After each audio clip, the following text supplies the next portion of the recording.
There are 3 levels of Bluetooth available in Casio watches: none, low, and hardcore. We're not talking about the hardcore level today, but what happens when you take an already awesome Casio watch and add just a little Bluetooth to it? Are the benefits worth the drawbacks? Hey everybody, I'm Anne. I recently made a video about how the LWS2200H is Casio's most awesome productivity watch. It is amazing, seen here in beige, but also available in a very cool black and a kind of lemony white, I would say, although I haven't seen that one in person. This does everything you want for productivity pretty much. But you could also get the GShock GMD B800. This GShock version has obviously a more premium build and a totally different style. I love the square look of the LWS2200H, but this is a very durable, sturdy build that with that Bluetooth, you get some extra features, and then there's some bonus things we'll talk about as well. Is it worth it to go to this kind of low-level Bluetooth functionality, or do you lose more than you gain? Well, you gain about 6 things, and there's a couple other bonuses that I'm going to mention as well. Number 1, an accurate time. You can see here that these are not exactly the same time. I try to set this once in a while to make sure it's pretty much on. This guy here is set directly to my phone, not as accurate as getting it over the air, but still a very accurate way to set the time on your watch, and it's very easy to do. I just press, and I can see it blinking time there, and it is getting the accurate time. I did this already today, so it probably won't make any change.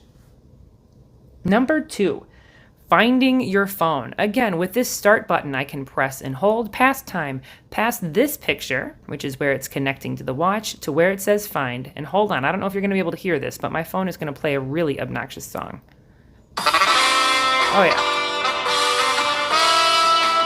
yeah. Okay, we found it, thank you. Incidentally, I should mention this light here. As long as I press that, it didn't turn off the find function, but man, compare the difference between that wimpy light and this amazing light here that even shows up under the lights by the camera. Amazing. All right, so that's number 2. Number 3, an easier time to set your alarm. Now with both of these, you can, of course, just push the mode button to get to the alarm section. And I can turn on and off my alarms by pressing the lap reset button, and I can use the start button to scroll through both the hourly signal and 5 alarms. However, if I want to change my alarm so that I'm setting it to a different time, it's kind of a hassle. I press and hold adjust, the set thing blinks. This is just like any other watch. And I can change the time. Maybe I don't want to get up till 9:04. Okay, and hit adjust, and then it automatically turns itself on when you adjust it. So, that is a really nice feature that's available on many Casio watches, but what's even better is doing it through your phone, because you can see all of the alarms, you can set them easily and quickly by scrolling through, you can turn them on or off, and then just send that setting to your phone, especially useful if you're going to be changing a lot of your alarms. Man, for productivity purposes, this is a really great way to do it. Number 4, let's talk dual time and world time. So both of these watches are simply set up with a dual time, and you can just hit the adjust button and set the time of the dual time just like you can on any other Casio watch. Same thing on this guy here. However, when you go into the phone, you can choose from so many cities all over the world, and as you scroll in, you can see zoom in, you can see there's more cities, and if you zoom in Europe, wow, there are tons of cities, so you can pick the exact city without having to know all the geography of like, oh, this is probably in the same time zone as this other city, which is in a totally different country. That gets confusing. But by doing it on the phone, the dual time setting that you get, while the watch doesn't tell you where it's set, you can set it to any city time that's listed in this app. And you guys, I just think that's pretty cool. Plus, it's a free geography lesson. Number 5, you can set complicated timers. Okay, there's a lot to be said about timers on this thing, and I love timers. That's why I'm so into these watches, because it's a great productivity function. So let's start this timer right now. It is a 5-minute timer, and I'm going to use this to also show you a difference between these two timers. And we'll start this guy as well. All right, so first of all, we'll talk about setting complicated timers as this counts down. So this timer, I believe, is set for 5 minutes, and then it will restart for another 5 minutes. This one is only going to go off once. It'll go off once, and it'll be done after 5 minutes. You can set a very complicated series of timers. Within the app, you can set up to 10 different timers that will go off sequentially, and you can set up to 20 sets. So you can have 10 different times that you want to, say, do a workout or whatever. I mean, honestly, I can't think of anything other than a really complicated workout that you would set this many timers for. It's insane, the complexity you can achieve with this. And then up to 20 sets of this. So it'll go all through timer 1, 2, 3, 4, 5, and then restart again for as many sets as you have set on the sets. Unbelievable, you guys. Along with this, you can also set interesting timer stopwatch combos. So there's a thing called the target time alarm. The target time alarm is within the stopwatch, and it's basically like if you wanted to start a stopwatch and a timer at the same time. What do you want that timer set for? So you can go directly into the app. You can only do this once, and then you can either have it on or off, and you can change the times, but you can't store a bunch of different settings with this. However, what you can do is set this target time alarm for a whole bunch of different times and then send that to your watch so that once you start the stopwatch, it will also start the timer and a beep will happen after, say, 3 minutes. If that's what your target time alarm is set to, the watch will beep and keep going. It won't store anything. If you want to store something, simply hit the lap reset button like you usually would.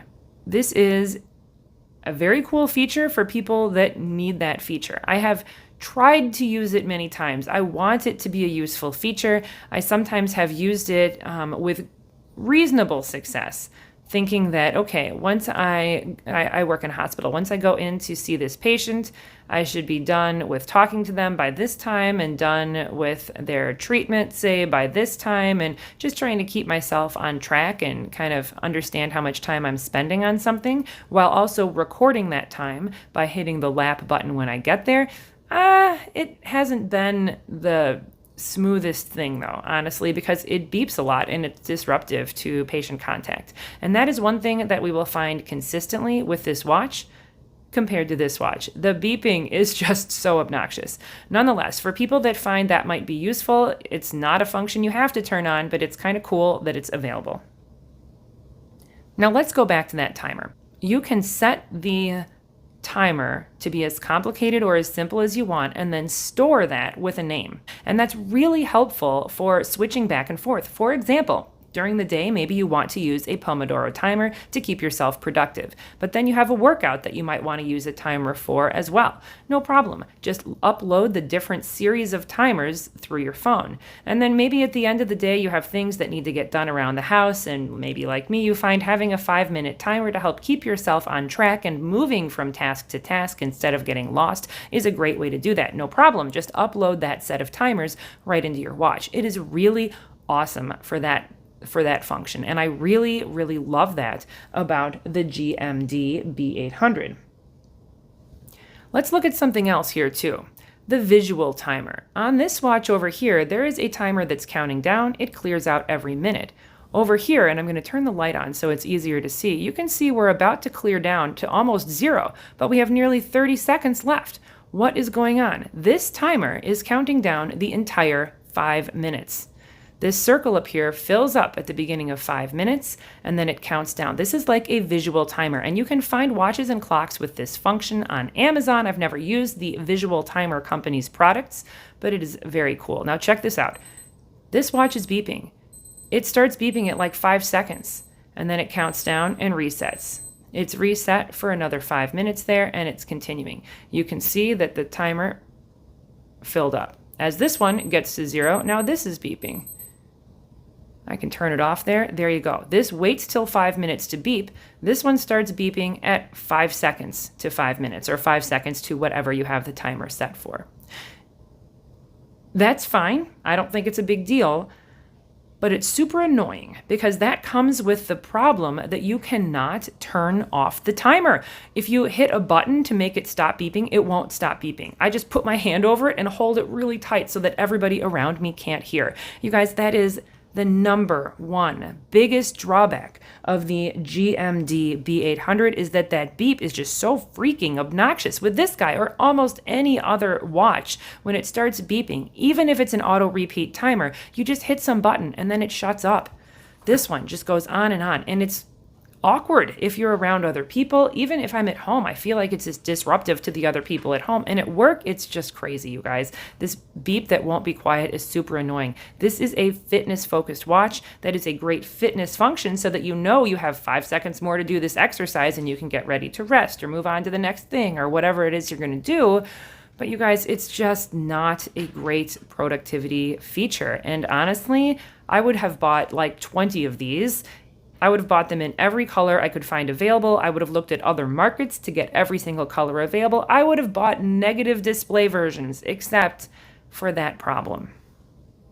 Now let's talk about the one thing that we didn't discuss here, and that is when you are using the timer with this, you can also get a T-minus 5 second countdown simply by hitting the lap reset button. Now this watch has plenty of other cool features in it. These are mostly the same as in the LWS2200H, and this video is long enough already. So if you want to find out more about probably both of these watches, check out my review of the LWS2200H, which is, honestly, I'm going to say for most folks, this is going to be the premier watch. But for recording things, for recording how long things take, the records all get stored in your phone if you want. You can store all of your timing records, and you can look at some of the documentation about how to do that. That is within the app. You can get this stored permanently if you want to store your times. If you do not want to store them permanently, then it can be deleted as well. Just like with this, it gets deleted, of course, because it has no Bluetooth functionality to connect it to your phone. This is also a premier option if you want that target timing function, although that is also available on other Casio watches as well. In so many ways, this is the premier version of this as a productivity watch, but as Casio has intended both of these to be like workout watches, the workout focus has kind of impeded the productivity functions when you move up from the LWS2200H to the GMD B800.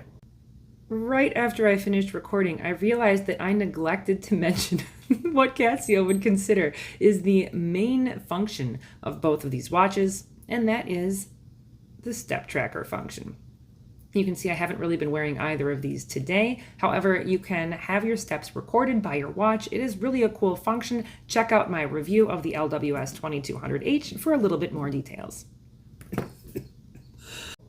Thank you so much for watching. Please, put comments in the comment section below. I would love to talk to you about your thoughts about these watches, especially if you have any experience with the GBD 800, because if it came in a positive display version, I might have bought one.